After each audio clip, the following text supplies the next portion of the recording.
And that kind of knowledge and that kind of self-knowledge teaches you an awful lot about continuing to do something and not being stopped by yourself. Because so many times we're the ones who get in our own way. Nobody else. So the very young Barbara Cook.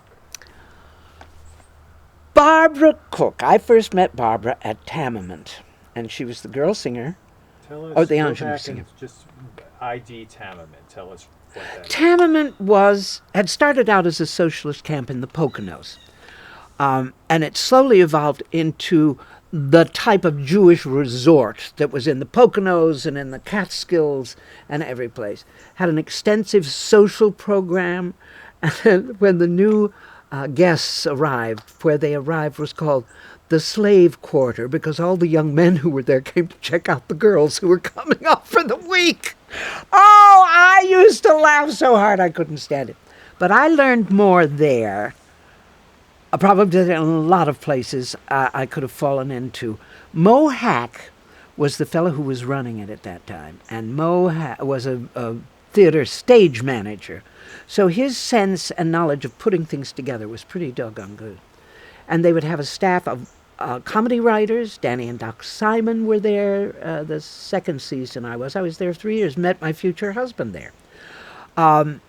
Composers like Jerry Bach, lyricists like Larry Hollofsener. The performance act, Dick Shawn was there the second year I was there. What a performer. That man was extraordinary. I've never seen that kind of dynamic personality on a stage since some vaudeville performers. I think that's the way Jolson must have been. I didn't see him in his heyday. And Dick just had that. He was a big, handsome young man, tall, curly hair, and his big number was Massa Richard.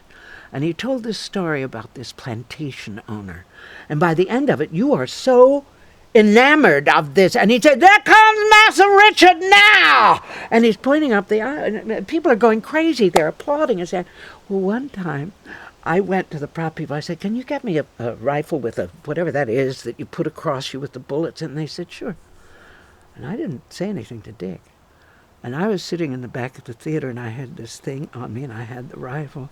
And when he said, "Here comes Massa Richard now," I said, "Yes, sir, I'm a-coming." I walked down the aisle, and the people were screaming. And Dick was standing there. What the hell is she doing? She has lost her marbles. But we got up on the stage. We must have ad-libbed for 10 minutes. It was wonderful, but he coasted with that. He knew what to do with it. He knew how to handle audiences, and I saw him when he shared the bill with Judy Garland at the Palace, and he opened for her, and the next day in Variety, he had an entire 4 walls of press reviews on his work. He was magnificent. And Barbara Cook showed up at Tamiment. Yes, she did. Barbara was there the first year I went there. Say Barbara Cook. Barbara Cook was there the first year I went to Tamiment, 1951, I think it was. And Barbara was the girl singer. What a voice. I mean, and a good looker. Barbara was very attractive on that stage.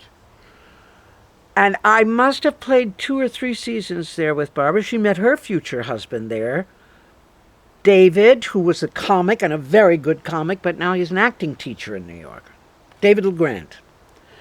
And Barbara began working in sketches, and she was getting good. She was getting on to supporting comics. We all learned. We had to learn because you were doing all new material every week. Barbara and I did some duets written by Jerry Bach, one called July, July. Beautiful song, beautiful song.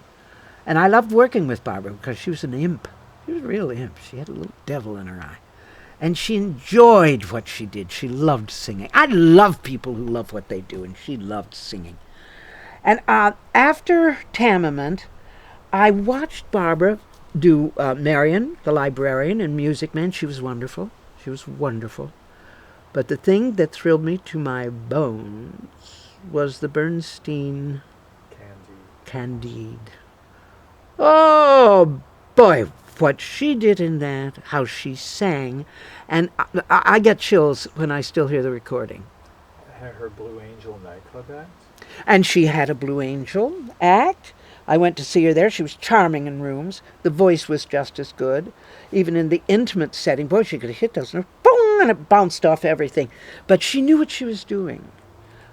She was very sure of herself and her voice, and she knew how to use it. But I don't think she's ever changed. And I think her voice is better today than it was then. And I don't know how, I don't know why. The last time I saw Barbara was in Washington, D.C., and I went to see her concert there, and I went backstage to give her a hug.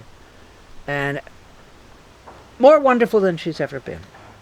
And I think now that she is really an international star, I think her fans are all over the world, and rightfully so. And I'm so proud that she has kept doing it, and she's kept getting better and better and better, and I'm very proud of her. Wonderful. Well, I guess it's a wrap. Is that a wrap, folks? Yay!